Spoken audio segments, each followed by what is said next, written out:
सभी को नमस्कार। मैं Dharmnarayan Vaishnav, assistant professor zoology, Shri Pratap Singh Baret राजकीय महाविद्यालय शाहपुरा भीलवाड़ा। आज अब हम इकोनॉमिक्स इम्पोर्टेंस ऑफ प्रोटोजोआ के बारे में अध्ययन करेंगे। ये BSc second third year paper third applied zoology, ethology and biostatics का टॉपिक है। इसमें अपन बात करेंगे introduction, beneficial protozoans, harmful protozoans के बारे में। सबसे पहले प्रोटोजोआ एक कोशिकीय व माइक्रोस्कोपिक एनिमल्स का समूह है। ये जीव पृथ्वी के सभी आवासीय परिस्थितियों, जल, थल, वायु, प्राणियों तथा पादपों की देह के भीतर परजीवी या सहजीवी के रूप में रहते हैं। इनके हानिकारक व लाभकारी प्रभाव देखने को मिलते हैं, जिनका विस्तार से अध्ययन आगे हम करेंगे। सबसे पहले बेनिफिशियल प्रोटोजोन्स। तो इसमें number 1, helpful in sanitisation. Protozoa की अनेक जातियां स्वच्छ जल में रहती हैं तथा ये जीवाणु का भक्षण कर अप्रत्यक्ष रूप से जलाशय के जल को पीने योग्य बनाती है। ठीक है। Number 2, as a food. अनेक प्रोटोजोआ का भक्षण सूक्ष्म जीव या अनेक जंतु अपने भोजन के रूप में करते हैं। इसके अलावा कुछ प्रोटोजोन्स में क्लोरोफिल पाया जाता है। ये प्रकाश संश्लेषण द्वारा स्वयं के लिए पोषक पदार्थ संश्लेषित करते हैं। ये भी कीटों या मछलियों आदि का भोजन बनते हैं, जिन्हें मनुष्य अपने भोजन के रूप में ग्रहण करता है। इस प्रकार अपन देखें तो प्रोटोजोआ फूड चेन में फर्स्ट पोजीशन या प्रथम स्थान रखते हैं। तीसरा, सिम्बायोटिक प्रोटोजोन्स। अनेक प्रोटोजोआ दूसरे प्राणियों के शरीर में के भीतर या बाहर रहकर उन दोनों प्राणियों के बीच लाभकारी संबंध स्थापित करते हैं, जिससे दोनों को फायदा होता है। ऐसे संबंध कहलाता है सिम्बायोटिक संबंध। और इसमें मैंने 3-4 उदाहरण दे रखे। एक तो ट्राइकोमोनास, जियार्डिया, एंटमीबा इकोलाई, निक्टोथीरस आदि क्या है, मानव, मेंढक या कॉकरोच आदि के आहार नाल में पाए जाते हैं और ये वहाँ रहने वाले जीवाणु का भक्षण करते हैं। अब आते हैं अपन जिसमें 2 उदाहरण और दे रखे, ट्राइकोनिम्पा और कोलोनिम्पा। दोनों किन में पाए जाते हैं? दीमक और तिलचट्टे में और की आंत्र में पाए जाते हैं और ये सेलुलोज को पचाकर ग्लूकोज में परिवर्तित कर देते हैं और ये क्या कहलाते हैं? सहजीवी प्रोटोजोआ। अब आते हैं अपन चौथा, महासागरीय पंख व जीवाश्मी प्रोटोजोआ, फॉसिल प्रोटोजोन्स। तो इसमें 3-4 रेडियोलेरिया या फोरेमिनिफेरा या हेलियोजोआ आदि समुद्री प्रोटोजोआ की देह सिलिका व या कैल्शियम कार्बोनेट की बनी होती है या उनका बना कंकाल होता है। इनकी मृत्यु के बाद ये कंकाल समुद्र की तली में बैठ जाता है। इस तरीके से लगातार एक के बाद एक कंकाल बैठता रहता है और उसमें एक जीवा वो एक चट्टान का रूप ले लेता है और आदिकाल में वो क्या बन जाता है? एक जीवाश्म बन जाता है और जिसके लाभकारी अनेक व्यावसायिक महत्व हैं। 5वां, प्रोटोजोआ इन स्टडी। प्रोटोजोआ क्या एक सरल और आदिम प्रकार का एनिमल है, एक कोशिकीय जीव। इसकी संरचना और कार्य के अनेक सिद्धांतों का अध्ययन अपन करते हैं। इसके अलावा इसमें क्या है कि कम समय में प्रजनन हो जाता है, जिससे इसका क्या है, आनुवंशिकी और विविधताओं के प्रयोगशालाओं में अध्ययन किया जाता है। छठा और आखिरी, इंसेक्ट कंट्रोल, कीट नियंत्रण। कुछ प्रोटोजोआ अनेक कीटों की देह में परजीवी के रूप में रहते हैं और उन्हें वहाँ हानि पहुँचाकर उनकी संख्या को नियंत्रित रखते हैं। अब बात करते हैं अपन हार्मफुल प्रोटोजोन्स की। किसकी? Harmful protozoan. इसमें सबसे पहले number 1, reduction in soil fertility. मृदा में 200 से 300 जातियों के प्रोटोजोआ पाए जाते हैं, जिसमें सीलिएट्स, फ्लैजिलेट्स, राइजोपोड्स अधिक है। ये मृदा में रहने वाले नाइट्रोजन स्थिरीकरण करने वाले जीवाणुओं का भक्षण करते हैं। इस प्रकार इन जीवाणुओं की सक्रियता घट जाती है, अतः मृदा में नाइट्रेट्स की कमी होती है, जिससे मृदा की उर्वरक शक्ति का ह्रास होता है। अब दूसरा, वाटर पोल्यूशन।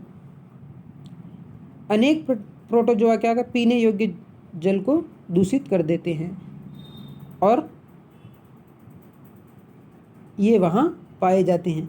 इस प्रकार के कुछ मुक्त जीव प्रोटोजोआ के उदाहरण मैंने दे रखे हैं। एक तो यूरोग्लेवनोप्सिस और एक है बर्सारिया। यूरोग्लेवनोप्सिस मुख्य रूप से क्या करता है, जल में दुर्गंध युक्त एरोमेटिक पदार्थ स्रावित करता है, जिससे क्या है, जल दूषित हो जाता है। और बर्सारिया क्या करता है, जल में कीचड़ जैसी गंध उत्पन्न कर देता है। ठीक है। अब तीसरा और आखिरी बहुत ही इंपॉर्टेंट है, पैथोजेनिक प्रोटोजोआ। प्रोटोजोआ संघ के सभी वर्गों में रोग उत्पन्न करने वाले प्राणी पाए जाते हैं, किंतु जो दो प्रमुख वर्ग हैं, फ्लैजिलेटा और स्पोरोजोआ, में इनकी प्रमुखता होती है। अब इनके बारे में अपन पैथोजेनिक प्रोटोजोआ के बारे में अपन पढ़ेंगे। तो पहला आता है पैरासिटिज्म इन प्रोटोजोआ, यानी कि प्रोटोजोआ में परजीविता। पहली बात तो परजीविता क्या होती है, तो दो प्राणियों के बीच का एक ऐसा संबंध है जिसमें परजीवी कहलाने वाला प्राणी पोषक या परपोषी के पोषक या परपोषी नाम के दूसरे प्राणी पर रहकर जीवन का निर्वहन करता है। यानी कि जो परजीवी है वो होस्ट में रहकर अपने जीवन का निर्वहन करता है, तो ऐसे प्राणी क्या कहलाते हैं, पैरासाइटिक एनिमल या परपोषी प्राणी। अब इसके कुछ एक उदाहरण अपन आगे पढ़ेंगे पैरासाइटिक एनिमल्स के बारे में। अब दूसरा आता है कि इनमें क्या अनुकूलन होता है, तो पैरासाइटिक अडेप्टेशन, यानी कि परजीवी अनुकूलन कौन कौन से रहते हैं। तो इन प्रोटोजोन्स में क्या होता है, चलन अंगों का, लोकोमेट्री ऑर्गन का ह्रास होता है। दूसरा, जटिल व स्वतंत्र जीवी होने पर उपयोग में आने वाले अन्य संरचनाओं का अभाव होता है, यानी कि जिससे सामान्य दैहिक संरचना सरल होती है, इनकी सामान्य दैहिक संरचना सरल होती है, कुछ जटिल ऑर्गन्स का इसमें अभाव होता है। परपोषी की आंत्र में अपनी स्थिति को स्थिर बनाए रखने के लिए अथवा आंत्र के भीतर की दीवार पर चिपकने के लिए इनमें विशेष अंग विकसित होते हैं। इस तरीके से इनमें कुछ विशेषताएं होती है, जिस वजह से ये क्या है, परजीवी प्राणी हैं। अब तीसरा आता है परपोषी विशिष्टता। एक परजीवी कुछ विशेष परपोषियों पर ही निर्भर रहता है एवं जीवन चक्र दोहराता है, ये कहलाती इसकी परपोषी विशिष्टता, होस्ट स्पेसिसिटी।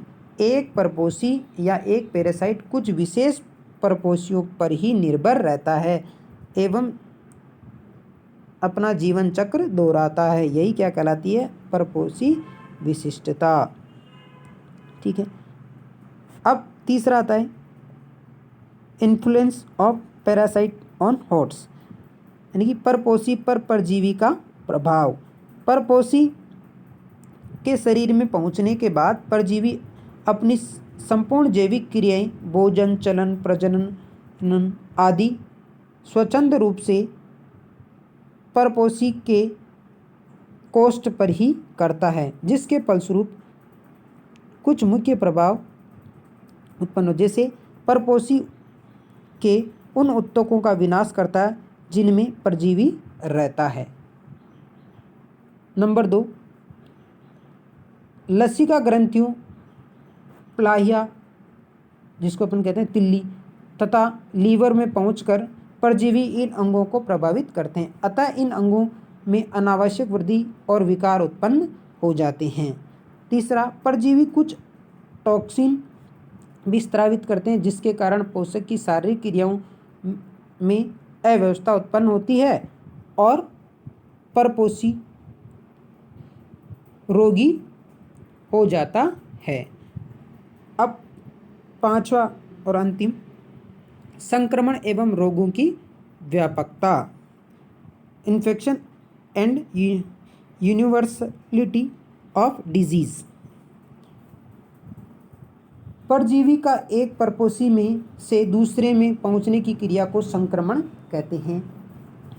ये क्रिया कुछ माध्यमों के द्वारा होती है, किंतु सीधे संक्रमण के भी उदाहरण हैं। सीधे संपर्क यानी एक परपोषी से दूसरे के बीच मिलन, स्पर्श आदि के द्वारा संक्रमण होता है। इस प्रकार संक्रमित होने वाले परजीवियों में एंटमीबा, जिविलियंस, ट्राइकोमोनास, वेजिलिनियस आदि प्रमुख है। अब मैंने एक सारणी बना रखी है जिसमें प्रमुख परजीवी किस आवास में रहते हैं, कौन सा रोग उत्पन्न करते हैं और मोड ऑफ ट्रांसमिशन क्या है। तो सबसे पहला उदाहरण जो दे रखा है एंटमीबा हिस्टोलिटिका। इसका मुख्य आवास हैबिटाट है बड़ी आंत्र मनुष्य की।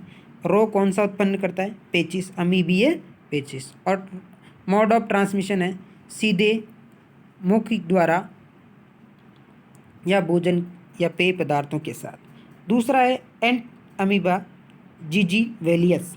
ये भी क्या होता है, मनुष्य व अन्य जीव इनके का हैबिटाट होता है। और रोग कौन सा है, मुख्य रोग या पायरिया उत्पन्न करता है और ये जो चुंबन द्वारा होता है। दूसरा एंटमीबा मनुष्य के आंत्र में तर आंत्र रोग उत्पन्न करता है, भोजन या पेय पदार्थों द्वारा इसका ट्रांसमिशन होता है। इसके अलावा एंटमीबा इनवेडियंस, ये कुत्तों, बिल्ली या सरीसृपों में मिलता है। आंत्र रोग या पेचिस ये भोजन और पेय पदार्थों द्वारा। इसी तरीके से आगे ट्राइकोमोनास जो अफ्रीकी निंद्रा रोग उत्पन्न करता है और ये क्या किसी सी मक्खी के काटने से फैलता है और इसका हैबिटाट है मनुष्य। निद्रा रोग मनुष्य आरंभ में रक्त, फिर मेरु मस्तिष्क तरल यानी कि सेरिब्रल स्पाइनल फ्लूइड में इसका हैबिटाट है।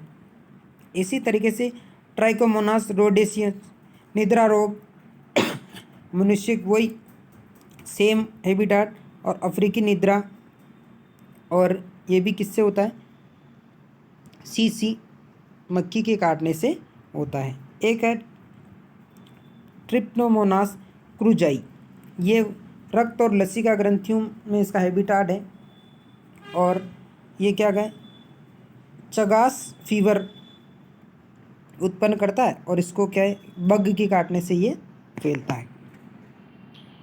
इसी तरीके से जो इम्पोर्टेंट है उनकी बात कर लेते हैं अपन। प्लाज्मोडियम रक्त और मनुष्य बुखार, मलेरिया, ठीक है, मादा एनाफिलीज के काटने से होता है सॉरी। दूसरा है मादा एनाफिलीज वाइवेक्स, ये भी रक्त और मनुष्य इसका हैबिटाट है। बुखार और मलेरिया रोग विश्वव्यापी है और मादा एनाफिलीज के काटने से होता है। इसके अलावा मादा एनाफिलीज मलेरियाई, ये भी मनुष्य में और मनुष्य के रक्त में इसका हैबिटाट है और बुखार, मलेरिया रोग, ठीक है। अब इसके अलावा एक दो उदाहरण और बात कर लेते हैं अपन।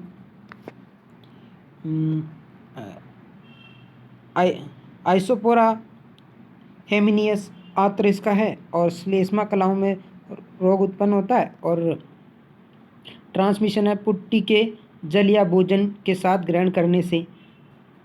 इस तरीके से अपन ने यहाँ 49 एग्जाम्पल दे रखे हैं अलग अलग पैरासाइट के और उनके बारे में अपन बात कर रखी है। ये आपको PDF में भी अवेलेबल हो जाएगा इस तरीके से अपन ने हार्मफुल पैरासाइट के बारे में बात की या हार्मफुल प्रोटोजोन्स के बारे में बात करी, जो मनुष्य में या अन्य जीवों में अनेक रोग उत्पन्न करते हैं। ठीक है, आशा करते हैं आपको ये समझ में आया होगा। नेक्स्ट क्लास में अपन अगले टॉपिक के बारे में चर्चा